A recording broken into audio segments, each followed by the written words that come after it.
Bonjour mes chers amis, et nous continuons ensemble l'étude du chapitre 12, ce chapitre qui nous démontre que Jésus connaît l'avenir, connaît tout ce qui va y arriver en ce qui concerne sa mort dans les jours qui viennent.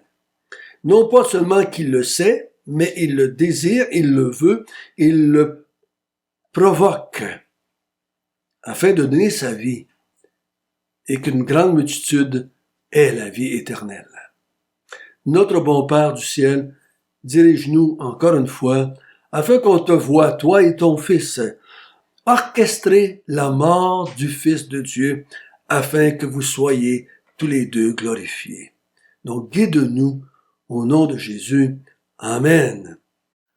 Donc comme je l'ai dit avant et dans ma prière, ce chapitre 12, Jean, après avoir réfléchi et se rappelé cette dernière semaine de la vie de Jésus, s'aperçoit que la journée 6 avant sa mort et la journée 5 avant sa mort, Jésus avait dit que sa mort était proche, que Marie était pour mettre de l'huile pour la sépulture, que c'était l'heure d'être arrivé, l'heure était arrivée, qu'il devait être glorifié dans la mort ou par la mort à la croix. On voit que Jésus est en plein contrôle et non pas seulement qu'il voit venir, mais il provoque. Il provoque en venant s'exposer devant ceux qui veulent le faire mourir. On a vu dans l'évangile de Jean que quand ceux qui voulaient le faire mourir, dès les premiers chapitres de l'évangile de Jean, ils veulent le faire mourir et Jésus s'éloigne, se cache, va dans des villes plus loin, il s'en va en Galilée. On a vu la semaine passée qu'il s'en va à Éphraïm. Mais cette fois-ci, vu qu'il sait que son heure est arrivée, il va vers ceux qui veulent le faire mourir. Hein? Il a monté à Jérusalem, à Béthanie pour faire le miracle de Lazare, et ceci a provoqué une grande perturbation chez les chefs religieux. Et là, il va se cacher à Éphraïm, et il revient encore une fois à Béthanie, chez Lazare encore une fois, et là, encore une fois, l'agression augmente à un point tel que, finalement, ils vont passer à l'action dans quelques jours, puis ils vont le faire mourir. Hier, on a vu que il a déclaré devant ses disciples et devant tous ceux qui étaient là alentour, qui écoutaient, « L'heure est venue pour que je sois glorifié. Et je vais être glorifié comment? En donnant ma vie. Et que plusieurs reçoivent la vie en retour. Je vais être glorifié par le Père, et moi, en faisant cela, je glorifie le Père. » C'est pour ça qu'il a dit, à la fin de notre texte hier, « Je suis venu dans le monde pour mourir, afin que le Père soit glorifié. » Et on a terminé avec le verset 28. Le Père répond au Fils qui a dit, « Père, glorifie ton nom. » Une voix vient du ciel et dit, « Je l'ai glorifié et je le glorifierai encore. » Aujourd'hui, on va voir la réaction de la foule à cette voix qui s'est fait entendre du haut du ciel. Verset 29. La foule qui était là et qui avait entendu disait que c'était un coup de tonnerre. D'autres disaient, un ange lui a parlé. Jésus dit, ce n'est pas à cause de moi que cette voix s'est fait entendre, c'est à cause de vous. Maintenant a lieu le jugement de ce monde. Maintenant le prince de ce monde sera jeté dehors. Et moi, quand j'aurai été élevé de la terre, j'attirerai tous les hommes à moi. En parlant ainsi, il indiquait de quelle mort il devait mourir. La foule répondit, « Nous avons appris par la loi que le Christ demeure éternellement. Comment donc dis-tu, il faut que le Fils de l'homme soit élevé? » Qui est ce Fils de l'homme? Jésus leur dit, « La lumière est encore pour un peu de temps au milieu de vous. Marchez pendant que vous avez la lumière, afin que les ténèbres ne vous surprennent pas. Celui qui marche dans les ténèbres ne sait où il va. Pendant que vous avez la lumière, croyez à la lumière, afin que vous soyez des enfants de lumière. » Jésus dit ces choses, puis il s'en alla et se cacha loin d'eux. Ce coup de tonnerre, ou ce grand bruit qu'ils ont entendu, est interprété différemment par la foule. Parce que Normalement, quand l'être humain analyse un événement, on analyse avec la connaissance que nous avons. On analyse avec l'information qu'on a déjà accumulée. Ici, quand tu entends un bruit qui vient d'en haut, tu penses pas, tu crois pas que c'est Dieu qui parle. C'est pas dans la norme, c'est pas quelque chose que tu as comme information. Si vous entendez un bruit, là, pensez ici, ouais, si ce ne serait pas Dieu qui est en train de parler. Donc, ils réagissent humainement. Ah, ça doit être un coup de tonnerre. Mais effectivement, ils ont entendu quelque chose. Hein? On peut pas dire qu'ils n'ont rien entendu, là. Il n'y a pas juste Jésus qui a entendu. Ils ont entendu quelque chose. D'autres disent, ah, c'est un ange qui a parlé, donc un bruit. D'autres disent, c'est quelqu'un qui a parlé, c'est un ange qui a parlé. Donc, ils ont entendu des mots, ils ont entendu quelqu'un qui parlait. C'était assez clair pour que des gens puissent comprendre, parce que c'est un ange qui parle. Jésus, lui, dit au verset 30, ce n'est pas à cause de moi que cette voix s'est fait entendre, c'est à cause de vous. Donc, il dit, c'est bien une voix. C'est pas un coup de tonnerre. C'est une voix. Et cette voix-là s'est pas faite entendre à cause de moi, mais à cause de vous. C'est pour vous qu'elle s'est faite entendre. C'est pour vous. Vous vous souvenez quand il a ressuscité Lazare, il a dit, ce n'est pas à cause de moi que je dis ces paroles, mais c'est que je veux que les autres entendent ce que je dis, afin qu'ils sachent que tu m'as envoyé. Ici, c'est pour vous que cette voix s'est fait entendre, pour que vous compreniez que le Père est avec moi, pour que vous compreniez que le Père est d'accord avec moi, pour que vous compreniez que le Père va me glorifier et va glorifier son nom. Et en me glorifiant, il se glorifie lui-même. Et en se glorifiant lui-même, il me glorifie moi. On l'a vu hier. Le Fils, c'est l'heure que le Fils de l'homme va être glorifié. Et le Père dit, je vais me glorifier. Donc les deux se glorifient mutuellement par l'œuvre qu'ils vont accomplir. La gloire de Dieu, c'est pas l'œuvre. La gloire de Dieu, c'est les attributs de Dieu que l'œuvre va manifester. À travers ce qui va se passer dans les jours qui s'en viennent, les attributs de Dieu vont ressortir et ça va être sa gloire. Nous allons glorifier Dieu. Et là, il dit, verset 31, maintenant a lieu le jugement de ce monde. Maintenant, le prince de ce monde sera jeté dehors. Maintenant, je pense pas que c'est dans la seconde. C'est la même chose que l'heure est arrivée. Donc, dans les jours qui vont venir, le monde va être jugé et condamné avec son prince. Parce que quand tu condamnes le prince d'un peuple, tu condamnes le peuple. Le monde et son prince vont être jugés et condamnés. À cause de quoi? À cause qu'ils ont commis des adultères? Non. À cause qu'ils ont volé? Non. À cause qu'ils ont menti? Non. À cause qu'ils ont parlé en mal les uns des autres? Non. Le monde et son prince vont être jugés et condamnés parce qu'ils ont fait mourir le Fils de Dieu. Parce qu'ils n'ont pas voulu accepter ce que Jésus a déclaré par rapport à son Père et par rapport à lui-même. Ils n'ont pas voulu accepter ce Dieu trinitaire. Ils n'ont pas voulu accepter Jésus en faisant mourir Jésus. Ils rejettent Jésus, mais ils rejettent aussi celui qui l'a envoyé, le Père. C'est pour ça que le monde est jugé et condamné. Parce que ceux qui croient que Jésus était le Fils de Dieu, le Christ, malgré les adultères, malgré les mensonges, malgré les mauvaises paroles, malgré les vols, malgré les impuretés, s'ils croient, ils reçoivent la vie.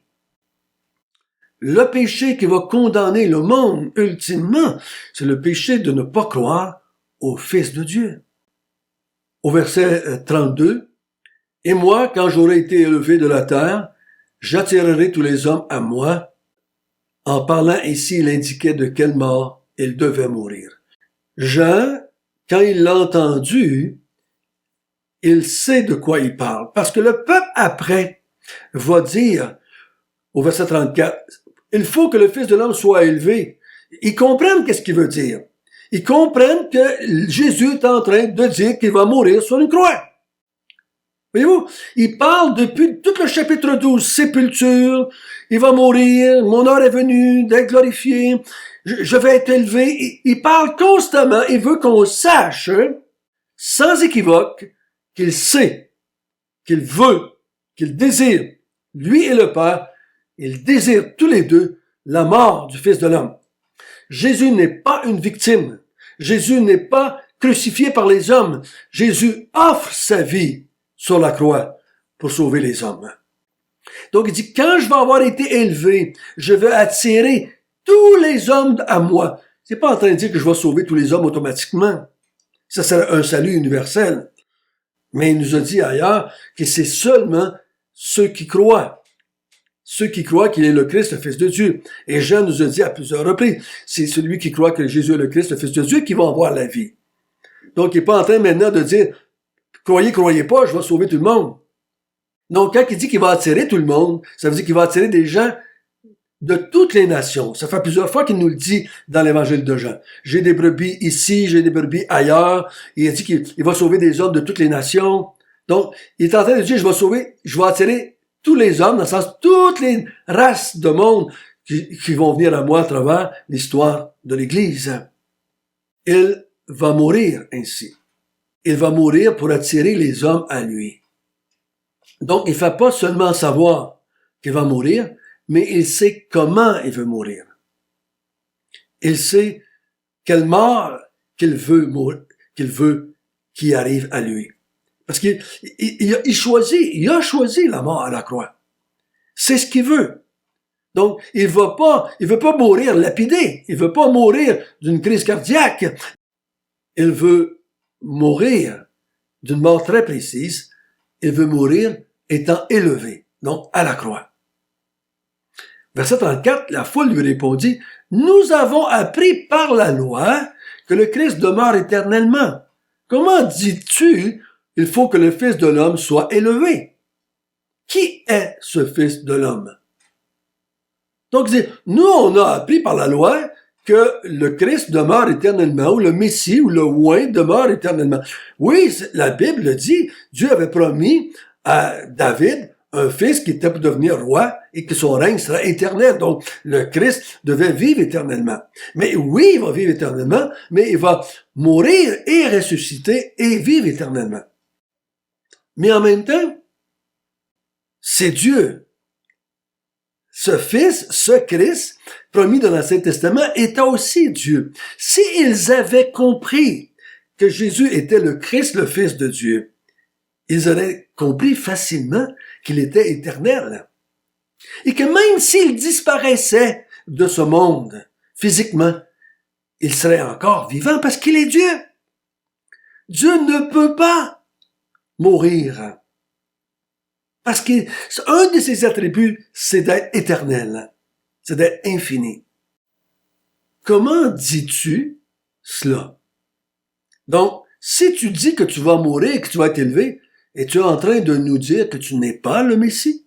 Que tu n'es pas le Christ? Qui est ce Fils de l'homme si c'est pas toi, bah? Si toi tu vas mourir, c'est qui le Fils de l'homme? Parce que la loi nous dit que le Fils de l'homme ou le Messie doit pas mourir. Voyez-vous le lien qu'ils font entre le Christ, le Fils de l'homme, dans leur compréhension? Fils de l'homme égale Christ. Jésus leur dit, la lumière est encore pour un peu de temps au milieu de vous. Marchez pendant que vous avez la lumière, afin que les ténèbres ne vous surprennent point. Celui qui marche dans les ténèbres ne sait où il va. Je suis encore avec vous pour quelques jours, quelque temps.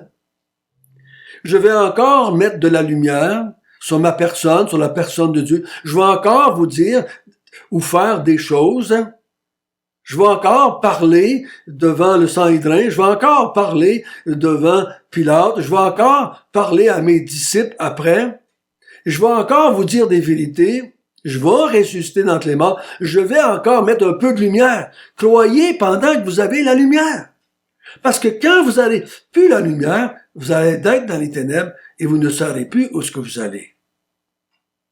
Pendant que vous avez la lumière, croyez à la lumière afin que vous soyez des enfants de lumière. Jésus dit ces choses, puis il s'en alla et se cacha loin d'eux.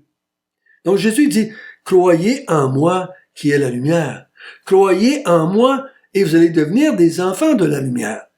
Vous ne devenez pas la lumière, mais vous allez être des enfants de la lumière. On a vu dès le chapitre 1, vous allez être des enfants de Dieu. Ceux qui sont des enfants de Dieu marchent comme Dieu, font les œuvres de Dieu. Ceux qui sont des enfants de la lumière vont marcher comme la lumière, vont faire les œuvres de la lumière aussi. Donc, on va avoir la même vie que lui a. Parce qu'il dit, je vais vous donner ma vie, de la vie. Donc, Jésus étant la vie, il donne la vie. La lumière éclaire les hommes afin que les hommes deviennent des enfants de lumière. Il y a seulement un Dieu qui peut faire ça. Ni un ange, ni un être humain, aucune créature ne peut dire les paroles que Jésus vient de dire. Je suis la lumière. Tant que je suis avec vous, vous avez la lumière et décidez, prenez la décision de croire en la lumière et vous allez devenir des enfants de lumière. Croyez en moi et vous allez avoir la vie. Mangez-moi, moi le pain descendu du ciel, et vous allez avoir la vie. Buvez-moi l'eau qui de vie, et vous allez avoir la vie. Toutes ces déclarations que Jésus a dit ont le même résultat. On reçoit la vie éternelle. Il y a seulement une façon, c'est de croire ce que Jésus a déclaré de lui-même. Père éternel, c'est grand, c'est merveilleux, mais en même temps c'est simple. Je vous ai déclaré des grandes vérités en ce qui me concerne et concerne mon Père. Croyez-le et vous allez avoir la vie. Croyez-le et vous allez devenir des enfants de lumière. Croyez-le et vous allez vivre éternellement avec moi. Amen.